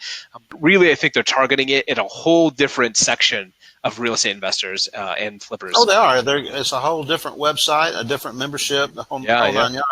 Yeah. But I also think it's where Steven's interest goes. If he gets interested in it, then he wants to pursue something like that. He's also been dropping crumbs and clues about mobile homes, and that there's going to be a mobile home academy. I'm certain of that. I'm just not certain how it's going to work. But yeah, we'll see. We'll see. I'm still trying to crack the code on how do you mail to properties that are slightly improved, not improved, but they've got like you had. They had a junk trailer on it. They had an abandoned house on it. Because I would think those properties would be could be gems in the rough, where you find a house that has a tree growing up through the roof. It's abandoned. There's nothing. It should be torn down, but the land is there. Yeah, and it's not showing up on our list because it's considered improved. It's probably got utilities or whatnot, or septic tank. Yeah, I mean, you absolutely can include those as kind of an extra, right? If you want to look at the counties that properly keep track of improvement percentage, that's the question. How do you discover that? Do you just call them? It's hard to do. You can kind of spot check it if you wanted to, right? You can put together some data and then scroll through the data and pick 3 or 4 out and see, okay, these have improvement percentages of 5% or 10%. Why would that be? Why would they have that? So you pull the properties up, you look at them and say, oh, wow, there is like an old building on here. Oh, there is a well or something. I can see some kind of piece of equipment, or you can tell that there is an improvement value attached to it. So there's certainly ways to go through and double check to see if a county makes sense on their improvement percentage. And if it does, then just include everything up to 10% or 15%. Because in most places, that's going to be something like that. I have tried doing that, using a 20% or 15 or whatever to see what comes back, but nothing really came back. And when I talked to the county property assessor, he basically said, well, we don't really classify property that way. And I really couldn't break the code with him. And it may be county by county. It may be some counties do and some don't. All right, so Mark, go ahead. I would say certainly some people are looking at improvement percentages, and they keep track of that well, and some are looking at improvement value, right? So you may have to be checking a couple different fields. They're generally going to track improvement, like to separate it from land at some level. Now, there certainly are counties that don't really specify the difference between land value and improvement value. That kind of sucks for those counties if you want to make that approach. But in the ones that do, it might be value, it might be percentage, it might be whatever field they choose it to be. I guess one of the ways to do it is the old-fashioned way: is drive around and find the properties that have abandoned properties, mark them down, go back and look how are they classified in the database. Pull them up. Yeah, All you right. can sort of do that from satellite view as well without having to get your tires That's running. true. Oh, okay.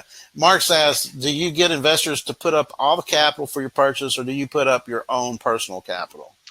Yeah, so the after several conversations with investors, the system that I've come to that I like best, for me personally, is I bring an investor in at 50% of the retired capital to close. So whatever the closing costs are, they come in with half, and I come in with the other half. And then I put the property in my name, and I put them in first position against the property, so they take a lien out against the property. For their half of the equity or whatever. So what that does is it puts them in at about 25% of estimated value, because I'm not going to buy it unless I think it's half of whatever it's worth, right? At least. So they're coming in at least 25% of estimated value, which is a really, really safe position to be in to begin with. And then it puts them as the first person who gets paid, right? They're the first lien holder. They get, I'm going to lose all my money, and this could go totally south before they lose a penny. So they're in a really secure position for them, which makes them confident that, like, even if they're not really even familiar with land and how this works, they know that they're coming in. They understand real estate at some level, and they understand that 25% of a real asset, when you only have to put that much down, that's a pretty good deal, because it's pretty safe that you're not going to lose your money. So it makes them confident in putting the money in the first place. And the second piece is that the way that I pay them isn't like interest or anything like that. I cut them in at 20% of the profits, net profit, right? So if it's a buy at 10 and sell at 20, net of everything, right? So we made $10,000 on this deal. We both get our 5 back. I cut them at 2,500, or I cut them at 2,000, right? So they get 2,000 of the 10,000. I keep the other 8. And for me, that ends up being a good deal, because I only have to, yes, I put in my hustle, yes, I find the deal, and I put in my money. But that means that hustle and money combined, I'm still getting 80% of those profits for myself, and it means I can do twice as many deals, because it scales really well with the kind of properties I do, because most of the stuff gets handled by somebody else, not me. Besides the initial like finding and selling, like both involved, but all the middle stuff is usually handled by escrow or title or whatever. And so, because I can outsource pieces of that it's not super intensive on me to like call notaries and set stuff up and do all that. That all gets handled. So yeah, it's just like I can do twice as many deals with the same amount of capital, and I make more per deal effectively, because I'm keeping 80% of the profits of every one of those deals. I only have to come in with half the cash. And that's assuming you're kind of like helping. You're finding somebody who wants to fund you, but you're not allowing them to fund 100%, like say Plum or Deal Tank or Land Tank. Right. So they have a different model than I do, and these are people who are not land investors. They bring no value to the table except money. That's it. Okay. Gotcha. So yeah, Okay, these are non-land investors who I'm like, hey, like you do other investments, you understand how investments work, and you're confident investing. You don't know anything about land. I just need money for this land deal, and then I'll talk them through the concept, and I'll explain, the property and why I think it's this kind of value, depending on what their level of comfort is. I will go over everything with them so they're confident in what they're doing. But ultimately, I bring them in at such a low percentage that they can take that kind of risk, right? If someone was going to put you in at 25% of a house, you're like super secure at 25%. And land is kind of the same. I could be super wrong in my pricing, and I'm still not going to lose. Like even this deal, the infill lot deal, right? Like it's probable that I can hopefully get 20 grand back. So even if an investor was in this deal with me, they weren't going to lose a ton, right? They might lose some, and this is like a worst case scenario. And I would only bring investors in deals that I'm really confident in, to be honest. So anything I think is risky, I would just handle myself, because that's just my number one goal is not to lose an investor money under any circumstances. And if you bring them in a deal, or you bring them in a deal that's just so big that you don't want to fund it yourself, or it's a little bit outside of your realm, or you just do them a favor. Neither. I will bring them in at pretty much every deal go forward, because again, it lets me do twice as many deals at a higher margin per profit. Like so, whereas if I were to do the deal myself, I'm going to make 100% of the profits. But if I do two You're deals tying of up the same capital. size, yeah, if I do two deals of the same size, now whereas if so that $20,000 is a great example. If I'm buying a 10 and selling a 20, right? Then if I split it with them, I have to come with 5,000, but I get to keep 8,000 of it. So if I brought in 100% of my own money, then I get to keep all 10,000, which is cool. But instead of doing that, I'll just do two $10,000 deals, right? And now I'm making Come in with 16,000, 16. yeah, Right. instead of 10,000, right? So it simply lets me scale up in such a way that it doesn't, but it Interesting. kind of juices my returns further. Yeah, it's a more work on my side, but I'm okay with that at this point. And is that formula that you came up with, is that something that you see that's a standard approach in other parts of the real estate world that you've come across? I can't say for sure. It's just something that I cooked up with an investor as we were negotiating over some stuff. Okay, gotcha. So Scott and Denise are asking, JT, what book are you currently reading to improve your business? Do you read? I do a lot of podcasts, so that's really where most of my time goes. Well, give me That, your top 5 yeah, podcasts. top 5 podcasts for land would be. I listen to Land Academy and our Casual Fridays, of course. Those guys are great. I listen to the RA Tipster podcast. Those are usually pretty good. I listen to the Friday roundups of the Land Geek podcast. So the Friday Okay, roundups I'm are not always, familiar with that. yeah. So Land Geek does a podcast. I think it's passive income investing or something like that. I can double check it here. But they do a Friday roundup and it's just land. So they do twice a week. Those guys do. It's the Art of Passive Income is the name of that podcast. So they do twice a week. Once a week they do like a regular host style where they interview someone interesting about passive income, and then the second one for the week is a Friday where it's just land investors in their community talking about land problems. So I find that to be pretty valuable. So I'll hit up the Friday roundup on those. And then other than that, that's probably the 4 main ones I do for land. Then I listen to a bunch of other real estate adjacent podcasts, whether that's Bigger Pockets or Real Estate Investing for Cash Flow. There's a couple of specific ones, and then that's like probably half of my podcasts are real estate. The other half are financial. So there's a bunch of financial podcasts I listen to. But as So, for yeah, so you're saying that you're doing everything. Are you doing anything that's just like self improvement, like business in general, yeah, I'd say marketing, sales? the most recent one I did was negotiations. What is that? The Art of Negotiation? No, Never Split a Deal. That's what it's called. It's probably the most recent book that I've read. That's probably a month ago. I think the next one I'm going to read is the One Thing by Gary Keller. So that's kind of next on my radar for books. But I find podcasts to be easier. They're a little more digestible. So I kind of consume those and do other things at the same time. Books, I really want to focus, so I kind of have to carve out some time to do that. So I don't do them as regularly. I used to read a ton, but I'm like you. I'm more like podcast and audio books. Mm. I'll do that. Yeah. Okay, so Sanju's asking Art of Passive Income. Never split the difference. Oh, is that Voss? That Voss guy, Yep. Sanju? Chris Voss. Yep. Chris Voss. Yeah, that dude's got a really different approach to sales. Like anything Yep. that I ever learned in sales, he says is wrong.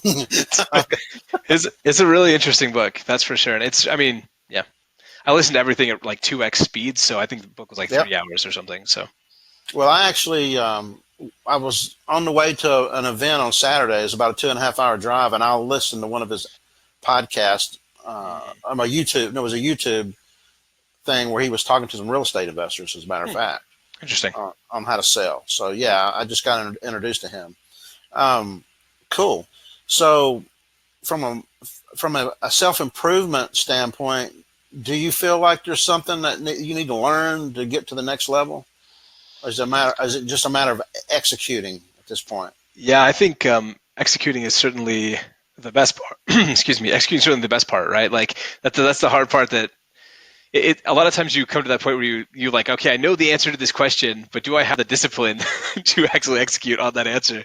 That is certainly, I think, the part that I'm still mastering is all of the execution pieces. But I think as far as learning goes, there's a lot of pieces in general, kind of just general entrepreneurial approaches that I need to kind of hone myself on. I've never really considered myself an entrepreneur, and I don't know that I still do. But this is really kind of an entrepreneurial endeavor. So I need to spend some more time kind of honing my entrepreneurial skills further. Well, have you ever been in business for yourself before? No, this is the first business-like thing that I've ever done. So how do you know if you're doing it right? That's exactly the question. Do you have a mentor in the business that can, like, somebody like a Stephen Battella that can say, okay, this is what you need to do next, man. You're at this level, but you need to do this to get to this level. Yeah, I've never really, to be honest, until very, very recently, I really haven't had any desire to have a mentor. It's just never really appealed to me in any fashion. I spend a lot of time either like consuming information for self-improvement, whether that's new content or whatever, new ideas, or I will network with other investors in different disciplines, whether it's adjacent in other types of real estate or just other types of investing in general. So I garner a lot of interesting ideas and motivation off of that. So I've never really felt the need for a mentor personally until very recently, where I decided, okay, I think I'm going to start into that mentor relationship. So I'm in the very beginning stages of that, where I chose someone and started talking to them and decided, okay, let's see if we can work on something to see if this mentoring thing will be a good fit for me. I think it is what I need personally is a mix between a mentor and an accountability partner, because I need someone to be like, yeah, so that thing I was supposed to do, yeah, it didn't happen. So I need somebody to tell that to, because I don't like saying that. I've always been better. How did you find a mentor? Did you just find somebody that's ahead of you right now that you feel like you can look up to? Effectively, yeah. It's really just through this relationship building that I've been doing in all these different circles. I found someone that I said, okay, you know what? I think this is the kind of person that I would be a good mentor for me. And I guess inadvertently have really strict criteria for that. But I found the right person, I think, and so we'll see how it goes. What about mastermind groups? I think masterminds are awesome. I've been in one land mastermind before. Right when I joined RE Tipster a year ago, he was launching some masterminds. That was interesting. I learned, I built some interesting, learned a few things, built some interesting relationships, but largely that just kind of fell apart from the beginning, so that didn't work very well. I would definitely be interested in joining another mastermind group or two. I think the closest thing I have to a mastermind group right now is the advanced member calls. Like, that's pretty much my mastermind group every week. Do you get on those calls each week? Yeah, that's a small group of people. What, 12 or 15, maybe? Yeah, I think maybe 15 or 20 people total, probably. Yeah. So there's kind of that is the most mastermind I have going on right now. So you must be kicking some butt, because you have to be doing something to get in on that group. You can't just be a year in the business. You have a year in the business with some success. I think I skated into that group like the skin of my teeth or something. It was just like, oh, let's dredge the bottom. Oh, okay, maybe that guy. That's what I got there. So. Right, he's an engineer. So I was thinking about another fellow that I interviewed, Adam Harrison. I don't know if you're familiar with him. That guy is all about relationships. And when he started telling me about all these different investors that he had relationships with, and then what it led to, really opened my eyes to a different view. Because I've had a guy that I invited on to the webinar to interview, and initially he was open to it, but then eventually he sent me a note and said, no, I don't want to come on there and tell all my competitors what I'm doing. That's not what I want to do. So I don't want to go on your webinar. And Adam Harrison is completely the opposite. He's like, I want to talk to everybody, and I'll tell them anything I'm doing.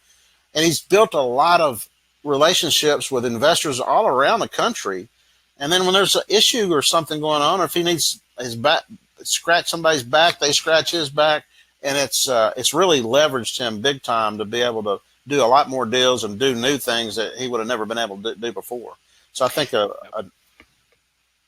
ahead. Yeah, I 100% agree. I think relationship building is something that frankly, I enjoy doing. I really enjoy building relationships. I think it's engaging and interesting, motivating in a lot of ways. And then as an added benefit, a lot of times I have found that a relationship will spawn something that would never have existed had I not spent the time to build those relationships. And maybe it's years down the road, and maybe it's next week. And whether that's just like a really good contractor recommendation that saves me a couple $1,000s on whatever work I need done because they said, oh yeah, this guy's awesome.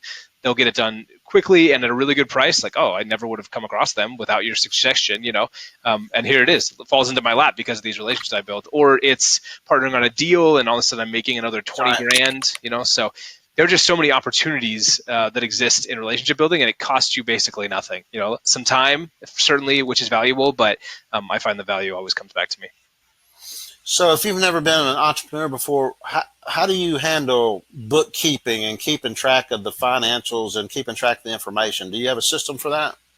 Yeah, I've always been pretty disciplined on the financial side, so that really hasn't been too much of a problem with me. About a couple months ago, I got serious and was like, all right, I need to actually move my books out of my own personal records into something better. So I launched QuickBooks, and I've been just QuickBooksing it. So that's been really good to get all my financials in order. So. Do you have how do you track your information about keeping track of what you've bought in inventory, what needs to go to close, and what needs to, is that difficult at all? No, for me it's not, because I don't do a ton of deals, right? So my deals, because I just kind of shoot for this higher margin deal, it's not a high velocity thing. So I pretty much know all the properties. I can count them all. I can name them. It's not a problem. I know where they're at and where they're at in the sales process.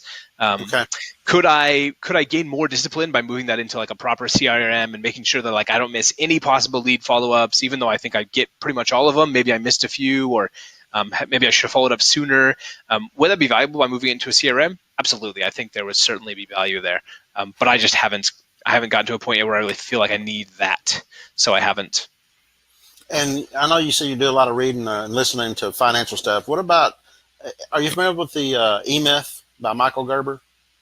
Yeah, I haven't read it yet. It is on, I think I own the Audible. I just haven't actually listened to it, but I hear really good things. I highly recommend that, because it's a way, I think it would appeal to an engineer's mind too, because it's a way to flesh out your business, so that if you step back and look at your business, and the way he lays it out or kind of sells it, like if you were the owner of McDonald's and you have 7,500 locations, you literally could not, even if you visited 10 a day, every day, 7 days a week, it would take you 30 years or whatever it is to get to see them all. So you can't rely on being able to see what's going on. You have to have a system in place that's run by a bunch of teenagers that when you're not there, they can read the manual and do exactly what needs to be done to carry on the business. And it's just a different way to look at how you form your business, or whether or not you should implement, when you're implementing systems. I would like to get to the point where I don't do a lot of the work, but I understand what you're doing. For example, some of the work, I guess, would be just sorting out who's going to do your closing and title. How do you go about doing stuff like that? Do you seek out a title company for a certain area, or if you go to Portland, do you start looking for something up there? How do you ferret out a title company that you can work with? Yeah, it's a great question. So to date, what I've done is when I move into an area, I will shoot to find a title company that I can use statewide. That's my number one goal. I have run into instances where that doesn't quite work, because you need one kind of title company for this rural county, and then the rest or most of the rest can be covered by this other title company. So I usually go in and do my best to try a few title companies, or get a feel, pick the one I like the most based on pricing and responsiveness and quality and other things. And then I'll stick with them for a transaction or two and see how I like them. And if I like them, I'll just give them all of my business in the area, right? And then I can reliably go back to them. But how did you find them to start with? Are you doing a search online? Are you getting a referral from other investors, or what? I've asked for referrals before. I haven't gotten a ton of success with that so far, but I think I haven't asked for one recently. So I think going into something like the RA Tipster online community, right? Those guys the Facebook group there is really good. So I could probably get some good recommendations that way.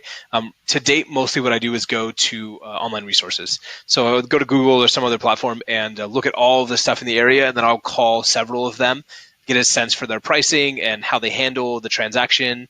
And then ask a series of questions to see if they meet all the criteria I need, and figure out how large the area is they cover.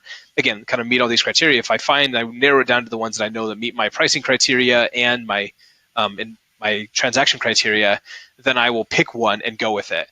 And I'll just kind of stick with them. And if they do well, then I'll just keep giving them my business. If not, then I'll go to a different one the next time and see how it goes. What's a couple, 2 or 3 key questions or criteria that they have to hit, or they're dead in the water?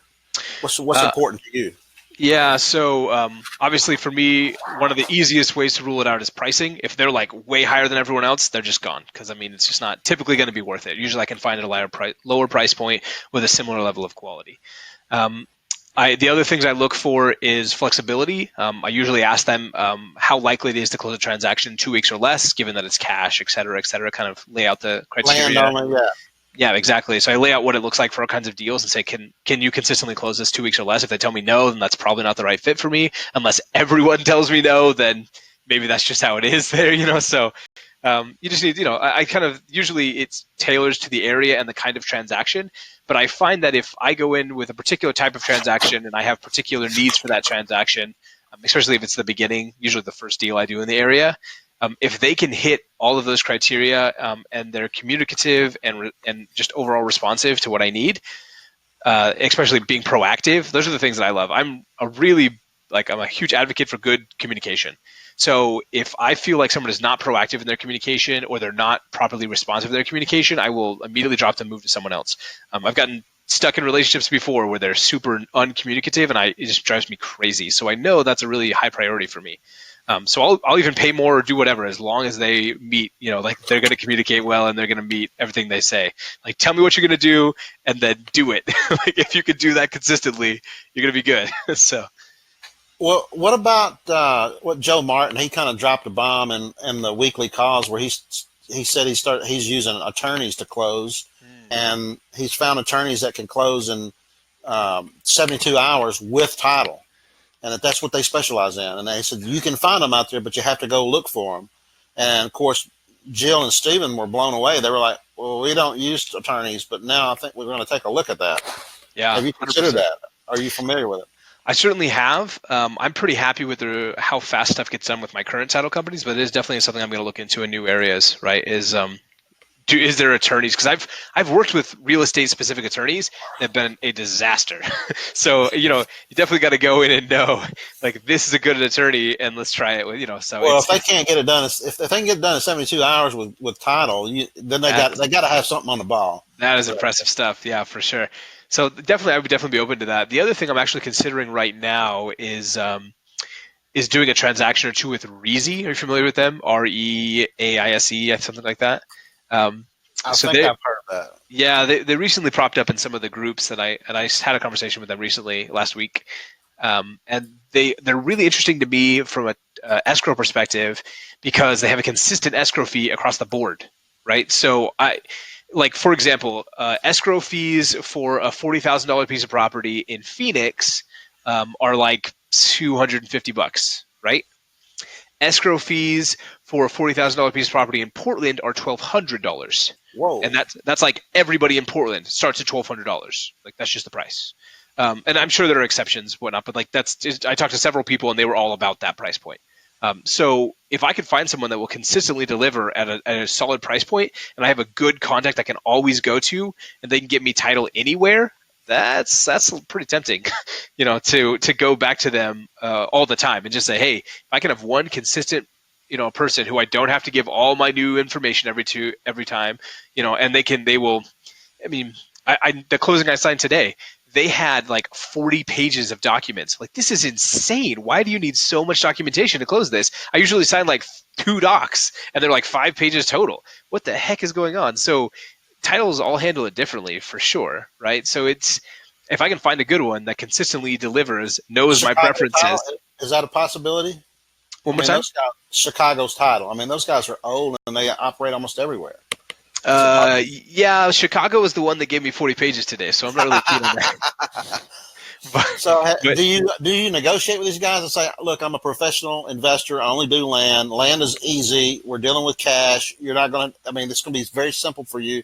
Have you gone in there with that attitude or education and see if you could get a better deal because of that? I certainly have, and that has definitely worked in areas that I've done repeat business, right? They're happy to give me an investor discount because I'm a repeat buyer for them, and so that works out well. In other areas, that simply doesn't work because of regulation or otherwise. Again, Oregon's an interesting example in this. Title insurance, usually something you have to price compare around to figure out who can give you a decent price on title. Title insurance in, I think, is the whole state of Oregon. I know for sure it's in the Portland metro area, price fixed. The state sets the pricing for title insurance. So everyone is the exact same price. The only thing you're talking about is escrow and tangential fees. So you're like, oh, okay, there's less to compare here, less to discuss. And I think that's one of the reasons their escrows are so much higher. But across the board, that's the way it is. So you just have to know going in, like, okay, these are all going to be the same. So yeah. Are there any states that you've looked at going into investing, and then once you figured out what the rules and regulations are on the ground, it's just like too much? I mean, there are some states where you can't do solicitation or whatever. Right. I haven't to date. But honestly, anytime I look at a state and think, maybe, usually more what it is through conversations or relationship building or whatever, something about a state has come up and they'll say, oh yeah, in Pennsylvania or wherever the state is, there are X and Y regulations where it's like super expensive to transfer property, or there's a bunch more rules about handling owner financing, or there's just like the things that will draw me back to say, yeah, I don't really know that I want to do a transaction here. There are lots of other fish in the sea. So I haven't really ventured into a state where I was concerned about anything like that, and nor have I tried to get into something and realized and backed out. I just haven't. I've just stuck to states that I knew were like solid states because that's where other investors were at the moment. Down the road, it may certainly come up, but to date, it really hasn't been a problem. Scott and Denise are asking, JT, what's your greatest fear? Ooh, my greatest fear is probably going broke. To be honest, I guess my greatest fear would be like, at the moment is like, I think land's awesome. Turns out I really suck at it and I lose all the money, and then I have to go back to work. And that's really unfortunate because I'm really digging this not working thing, or working land style and not necessarily going into a 9 to 5. Well, you certainly don't seem anxious about it. You seem pretty happy. By the way, are you standing up? Yeah, it's my standing desk. It's much better. I like it. So you've been standing up here for an hour and 50 minutes. I stand all day. Yeah. How long have you been doing that? A couple months. Why did you choose to do stand-up desk? I have a walking desk, so I wanted a walking desk, and I liked that better. You mean you got like a treadmill? Yeah. Treadmill under it? Yeah. So how often do you walk while you're working? Pretty regular. Try to get a couple miles in a day. Okay, interesting. Yeah. I hadn't thought about that. Yeah, I do know standing desks are popular. Yeah. So are you like on a health kick or something? Not really. I'm just really lazy, so I have to build in ways to make it easy for me to exercise. I'm like, look, I can walk at 1.5 miles an hour while I'm like, checking something out of the computer or answering a phone call. That's easy. I can handle that. But if it's like go out and run, I'm like, no, I'm not running. I'm not doing that. Right. Exactly. All right, sounds good. That's impressive. Even though I'm not standing, I have shed about 40 pounds in the last 8 months, and I'm headed in the right direction there. Yeah. All right. So if you're in T and you don't have a stand-up desk, you'll die. If you're in IT, is that the way you IT guys work? Well, yeah, it's pretty popular, stand-up desks in IT. Well, there's this one company. I was listening to the guy that invented Oculus, the Lucky something. Yeah, Lucky Palmer. It's an interesting story. I listened to the audio book about him. But there was this one company. What's the name of the company? Verge. I can't remember the name of the company. But their whole system of where you work and how you work. There's no bosses, and everybody has desks that have wheels on them. So you can literally row your desk out of this group of people that's working on this project and go move over here and join this other group and work on a new project. They said there's some weird politics that go along with that, though. Yeah, it's 100% a problem for sure. But I mean, that kind of mobility is really popular in IT. Everyone at my past company had a laptop because they didn't want you tied down anywhere. So if you want to move, just grab your laptop and move. No problem. So you're happy being at home now and not out, not going to an office. That sounds cool. Yep. All right. So, okay, guys, it looks like we're going to probably about wrap it up here, unless you've got any parting words for us. Something that I didn't ask you, I should have asked you. I don't know. We covered a lot in this conversation. I don't know anything specific. I mean, I don't. What are you holding out on us? You got to be holding out something. What's your top? I think what I'm holding out is that I think land is a very cool venture, but I think that it really is just a part of the pie. I think personal finances in general are much more important. So getting a strong financial game on your personal finances makes land a heck of a lot easier. Having a little money in your pocket makes this game a lot simpler game to play. So what you're saying is have no consumer debt, having a 6 months to a year emergency fund, have proper life insurance, all that good stuff. Yeah, I think a strong personal financial game just makes it a lot easier. Which is why, like you said, I'm not stressed. Doesn't bother me because I have a strong financial game in that way. So I'm like, you know what? Land's just a great way to make even more money. It's not the way I have to make. If I don't make this money, I'm going broke. Like that's probably not a thing. So to me, this is probably the second best opportunity that I've ever seen in my lifetime when it comes to what's something that you can get involved in and spend your time and effort and get a return on your investment. And I've only found one other possibility in a different business that I'm in. But other than that, I've tried a lot of different things and looked at a lot of different things, studied a lot of different things like you've done, where I get to the point where, I know enough about this that it's not worth the time and effort, the opportunity cost, et cetera. So land is, to me, it's the great. When I first heard about it, I thought it was crazy. And I reacted like most people do because it was a friend of mine. Do you know Tim Flood? He's in our. Not very well. Okay. Do you know of him? I know of him, yeah. Yeah, he's the guy that recently hit a home run, made about $100,000 on a deal. He bought it for 35, sold it for 130. Awesome. Yeah. Anyway, but he struggled up until that big deal. Every dime he scraped together, and he was breathing skinny, trying to make sure the money would last. He got laid off and went full time in his business. He was my first interview. But when he got laid off, he posted on Facebook. I was in a group with him, beekeepers and homesteaders and that kind of thing. Mm-hmm. He said, well, I guess I'm going into land flipping full time since my company laid me off. Everybody was congratulating him like, well, woohoo, great to go. Hope you do well. I was like, what the hell is land flipping? How does that work? How do you flip land, man? Is that even a thing? Yeah. Because all I've ever heard of about land is these old fat cats that in your town, that buy a corner and hold it for 20 years, and wait for the town to grow out to it. That's the only land that I ever heard of. And then everything else was, okay, I'm going to buy some land to build a house, and it's expensive as hell. So I'm glad to find this. I'm pretty pumped about it. And I'm like you, man, the sky's the limit. Hey, JT, I really appreciate you coming on board. Do you have do you have a website or anything that if people want to connect with you? Or No, you can connect me. I'm in a lot of different groups. Look for me in pretty much any major land group, and you'll find me. You feel free to hit me up on Facebook or any other way that's easy to get a hold of me. But I don't really have any platforms or anything like that.